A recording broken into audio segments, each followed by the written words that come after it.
Seorang perempuan yang memang mistik. Dia pakai serba hitam. Kat mana-mana show dia akan ada.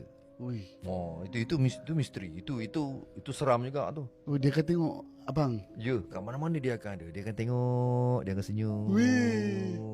Aku select kali nyanyi tengok muka dia je. Oh my god, dia ada lagi kat Muda sini. ke tua ke apa?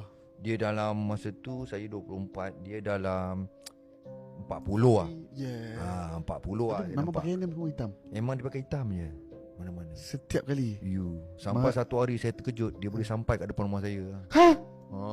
Weh. Sampai depan rumah buat apa? Sampai kat depan rumah. Masa tu rumah saya ni ada security tau. Bukan saya nak tau. Ini semua management yang hantar kat saya untuk jaga saya. So ada bodyguard lah, dia orang jaga kat depan tu. Jadi ada salah seorang bodyguard ni, dia naik atas dia tanya, begitu, "Weh, ada orang nak jumpa awak ni." Saya daripada atas tengok kan. Cakap, saya tengok daripada atas. Siapa ni? Saya tengok. Cakap, ini perempuan ni yang selalu dekat show aku ni. Ui. Apa jumpa dia?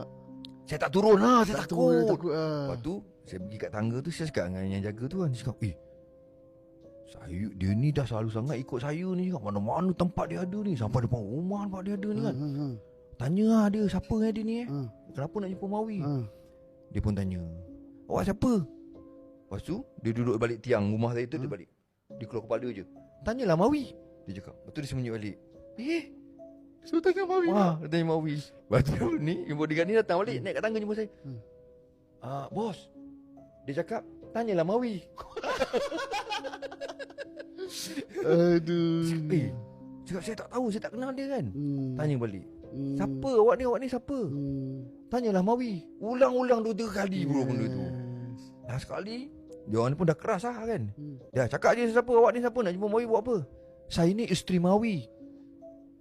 Kita dah lama dah nikah, dia cakap. Gila, psychonya. Ya kamu.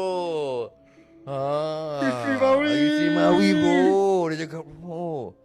Dia pun naik, bodyguard pun naik atas. Bos, dia kata dia isteri awak. Memang pecah lah kita orang masa tu.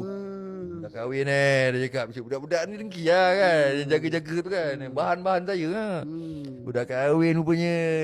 Yang diam.